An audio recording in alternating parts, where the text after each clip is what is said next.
غالب پر لکھی گئی یہ کتاب بھی بہت مقبول ہوئی۔ میں نے اس سے پہلے سیتو مادھو راؤ پگڑی صاحب کا ذکر کیا تھا۔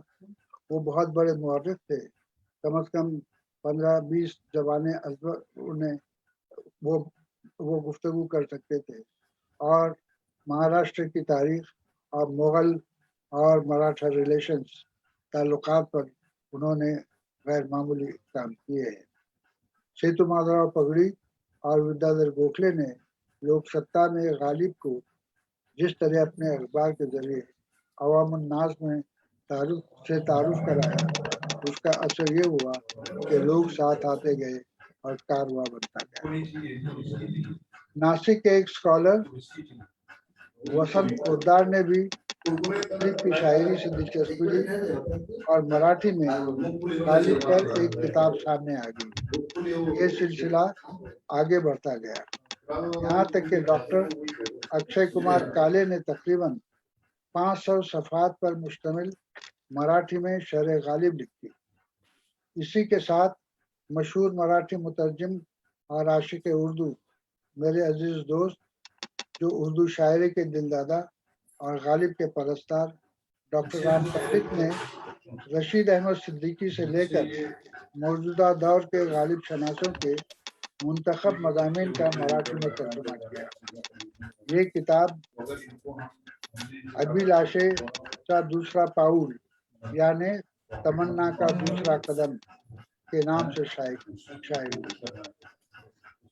اسی طرح ڈاکٹر رام پنڈت نے مراٹھی حلقوں میں غالب کو مزید متعارف کرایا۔ یہ ایک لامتناہی سلسلہ رہا اور غالب کی شاعری کے علاوہ غالب کے خطوط پر بھی توجہ دی گئی۔ غالب کے خطوط پر مشتمل کئی مجموعے مراٹھی میں شائع ہوئے۔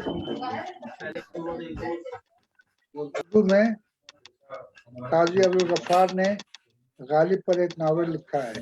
اپنی کمزوریوں کے باوجود غالب پر ناول لکھنے کی یہ غالباً پہلی اور بہت ہی کامیاب کوشش تھی جس کا استقبال کیا گیا۔ تاہم مراٹھی میں ناگپور کی رہنے والی اندومتی شیورے نے غالب پر ایک بہترین ناول کتھا ایک شاعراچی یعنی ایک شاعر کی کہانی کے نام سے ایک ناول لکھا۔ یہ ناول غالب کی حیات اور زندگی کے دیگر پہلوؤں پر تصنیف کیا گیا تھا۔ یہ ناول موضوع، تحقیق اور پیشکش ہر لحاظ سے قابل ستائش ہے۔ اندومتی شیورے کے اس ناول کا اردو ترجمہ ہونا چاہیے اور یہ کام غالب انسٹیٹیوٹ دلی کے کرنے کا ہے۔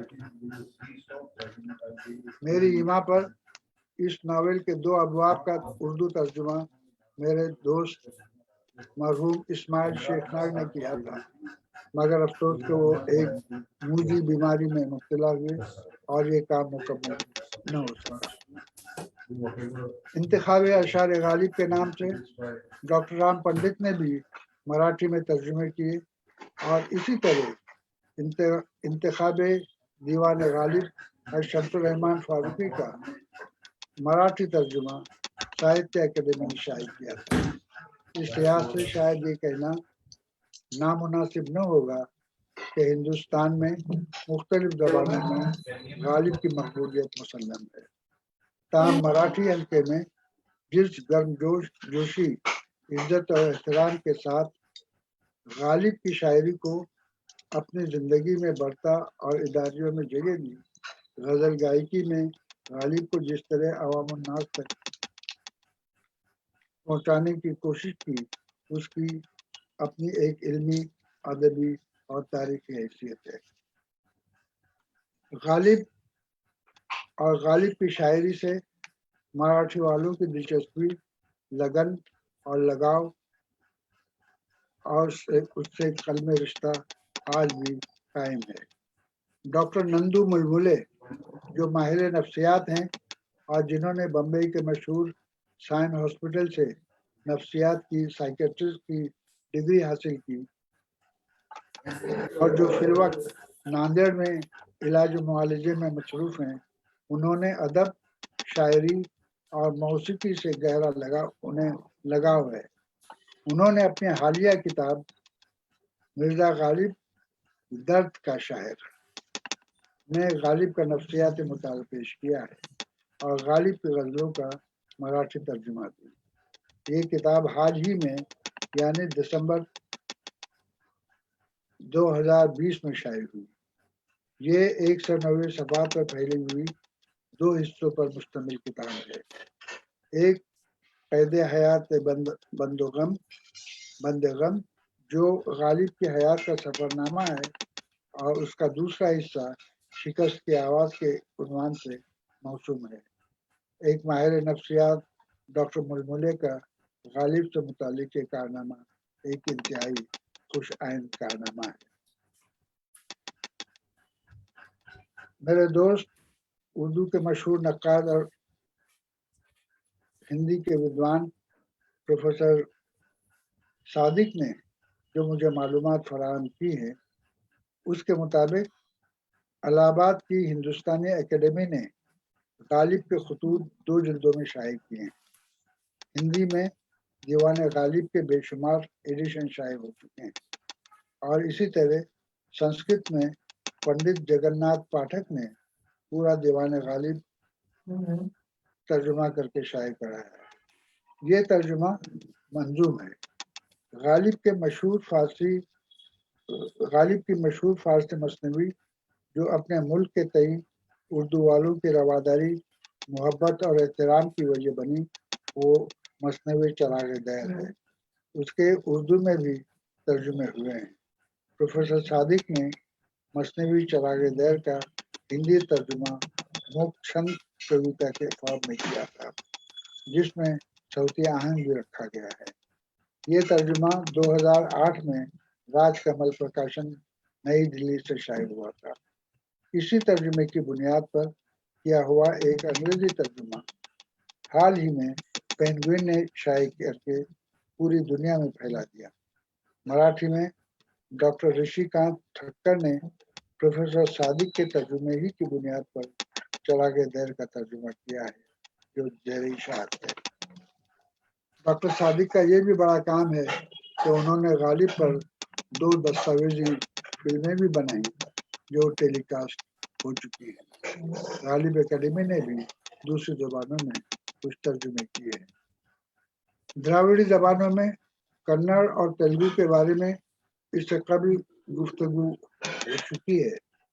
میرے دوست اور محقق پروفیسر مظفر شاہ میری کی فراہم کردہ معلومات کے مطابق تمل ناڈو میں اردو زبان و ادب سے کافی دلچسپی رہی ہے اور اسی کا نتیجہ ہے کہ علامہ اقبال، غالب اور فیض کے سیدھا اشعار کے ترجمے کیے گئے تھے۔ جہاں تک غالب کے ترجموں کا تعلق ہے اس کی داغ بیل تروپتی کے مشہور وینکٹیشور یونیورسٹی میں ڈالی گئی تھی۔ دلی کے ترقی اردو بورڈ حالیہ قومی کونسل برائے فروغ اردو نے ڈاکٹر عبدالرحمن کو غالب کے تامل ترجمے کا پروجیکٹ دیا تھا اور ڈاکٹر عبدالرحمن نے ڈاکٹر مظفر شاہ میری کی مدد سے 30 غزلوں کا تامل میں ترجمہ کیا تھا۔ یہ تراجم ڈاکٹر عبدالرحمن نے اپنے انشائیہ نما مضامین میں استعمال کیے ہیں جنہیں یکجا کرنے کی ضرورت ہے۔ تمل ناڈو میں اردو سے ترجمے اور خصوصاً غالب کے ترجمے کا سلسلہ ہنوز جاری ہے۔ مذکورہ سطور سے اس بات کا اندازہ لگایا جا سکتا ہے کہ غالب کی مقبولیت ہندوستان کی بیشتر زبانوں میں رہی ہے اور کہیں مکمل اور کہیں نامکمل دیوان غالب کے ترجمے ہو کر مقبول ہوئے ہیں۔ ہندوستان ایک کثیر لسانی ملک ہے اور مختلف زبانوں میں اعلیٰ پائے کے شاعروں اور ادیبوں نے ہندوستانی فکر و ذہن کو بنانے اور سنوارنے میں حصہ لیا ہے۔ اردو میں مختلف زبانوں سے ترجمے کیے ہیں۔ اردو زبان و ادب کے جو بڑے نام ہیں ان کے ترجمے ہندوستان کی دیگر زبانوں میں ہو کر مقبول خاص و عام ہو چکے ہیں۔ غالب اور اقبال اور بعد میں فیض اس سلسلے کے چند اہم نام ہیں۔